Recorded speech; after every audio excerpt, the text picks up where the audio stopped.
Oi pessoal, tudo bem? Vou colocar minha máscara já já e vou mostrar para vocês como é que funciona um laboratório de proteômica.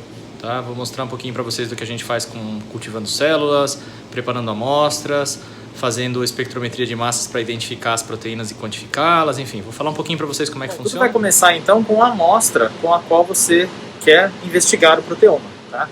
Aqui, por exemplo, no nosso laboratório, nós cultivamos células neurais, células do cérebro, que estejam associadas, por exemplo, a doenças psiquiátricas como a esquizofrenia e a depressão. Então aqui nós cultivamos essas células, crescemos elas por um tempo, observamos seu comportamento e depois então partimos para extrair especificamente as proteínas que elas têm para poder analisá-las. Então agora com a amostra em mãos, com as células extraídas, com as células coletadas, as quais nós queremos trabalhar, nós trazemos elas aqui para esse laboratório, um laboratório de proteínas, né? Temos uma diversidade de equipamentos aqui. E com essas células agora, nós vamos fazer uma extração de proteínas. Isso quer dizer que dentro de toda aquela mistura que as células são, né? Nós temos lá uma camada lipoproteica, que vai carregar DNA, RNA, proteínas, uma série de metabólitos, né? O que a gente precisa fazer para investigar as proteínas é especificamente extrair destas células as proteínas. Tá? E essa extração se dá basicamente por romper, o que a gente tem que fazer é romper essas células e utilizar um tampão, ou seja, uma solução que especificamente possa solubilizar as proteínas, separadamente do que das outras moléculas. Tá? Então nós, quando vamos fazer uma investigação proteômica, quando a gente vai tentar detectar as proteínas contidas numa amostra, nós queremos separar as proteínas de todo o resto dos metabólitos, do DNA, do RNA, de todo o resto das moléculas que estão nas células, tá? Para ficar somente com as proteínas mesmo. Muito bem, uma vez com essas proteínas em mãos, agora com essas proteínas extraídas, né, especificamente com nossos tubinhos cheios de proteínas, né, contendo o nosso proteoma, o que a gente vai fazer é uma digestão dessas proteínas, porque nós vamos utilizar uma técnica chamada espectrometria de massas para poder identificar que proteínas são essas. Depois vocês vão ter uma aula específica sobre isso para entender o porquê que a gente precisa digerir essas proteínas, tá? Mas nós temos que proceder com essa digestão de proteínas para analisarmos então analisarmos por espectrometria de massas. Esse equipamento aqui é um espectrômetro de massas, tá? Esse equipamento basicamente ele é como se fosse uma balança molecular. Ele é um equipamento, apesar do seu tamanho, né?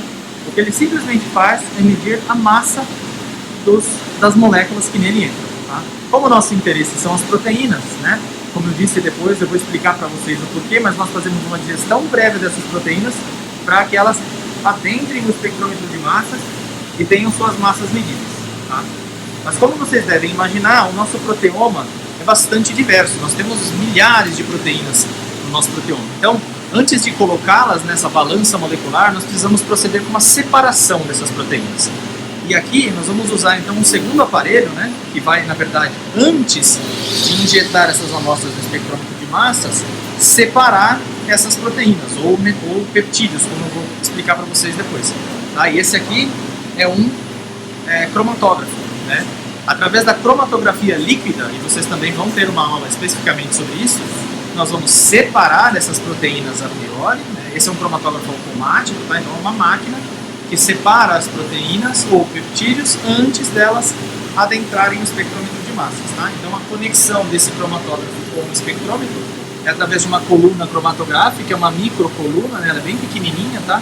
Então ela vai adentrar, as amostras vão então adentrar o espectrômetro de massas. Muito bem, então só para recapitular, como é que funciona uma análise, como é que é a sequência de uma análise de proteoma, né? Uma análise proteômica, ou análise das proteínas, né, que estão num tecido do organismo. Então, eu tenho a minha célula de interesse ou o tecido de interesse, tá? Isso, leia-se, pode ser uma bactéria, pode ser uma planta, pode ser um animal, pode ser o tecido de um animal especificamente, podem ser células cultivadas no laboratório, tá? Então dessas eu extraio as minhas proteínas, né? Existem protocolos específicos para essas extrações, ou seja, que podem separar as proteínas de qualquer resto das coisas que uma célula tem. Uma vez com elas em mãos, como eu disse, eu vou explicar para vocês o porquê, mas a gente faz uma digestão dessas proteínas, certo? E a gente vai então para o espectrômetro de massas, lembra que eu comentei com vocês, tá? E como é que funciona essa máquina então? Aqui a primeira coisa que a gente vai fazer é, com as proteínas em mãos, nós vamos colocar essas proteínas dentro desses tubinhos, tá certo? Dentro de tubinhos como esse. E então nós podemos proceder com uma injeção, né? Esse, como é um cromatógrafo automático, ele faz a injeção de maneira automática. O que quer dizer injeção? A injeção quer dizer que, como eu disse para vocês, os peptídeos ou as proteínas que estão ali, que são componentes do nosso, que compõem o proteoma ao qual você está estudando, vão ser injetadas num cromatógrafo, tá? Vocês também vão aprender cromatografia e vão ver que é possível, através da cromatografia líquida, que é o caso aqui, separar essas proteínas, né? E nesse caso nós vamos separar as proteínas de uma coluna cromatográfica, que é isso aqui, tá? Vocês também vão aprender.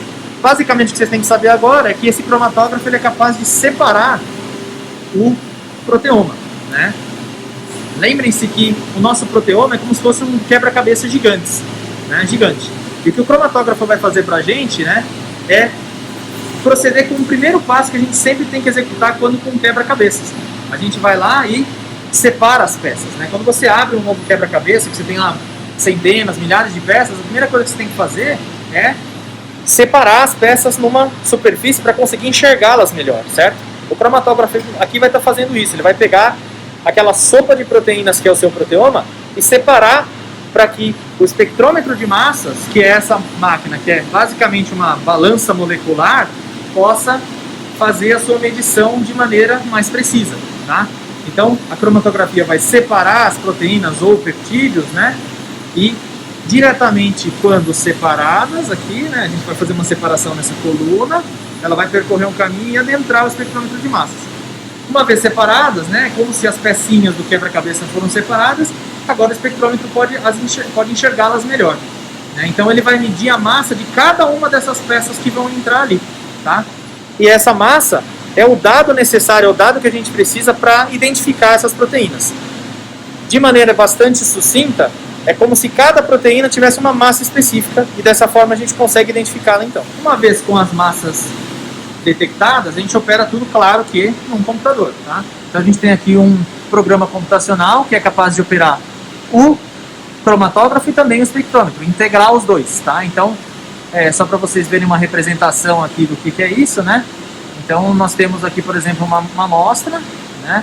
Isso aqui é um cromatograma, tá? É como essa amostra aparece, vocês vão ver depois na aula o que significa isso, né? Ou seja, esse é o resultado do cromatógrafo e aqui você pode ver o resultado que o espectrômetro de massas dá em termos de massas moleculares, tudo bem? Aqui é só uma representação, claro que isso para vocês ainda não faz muito sentido, mas é só para vocês verem que todo esse equipamento ele é operado, né, através de softwares que vão integrar a separação das proteínas ou peptídeos com a medição de suas massas.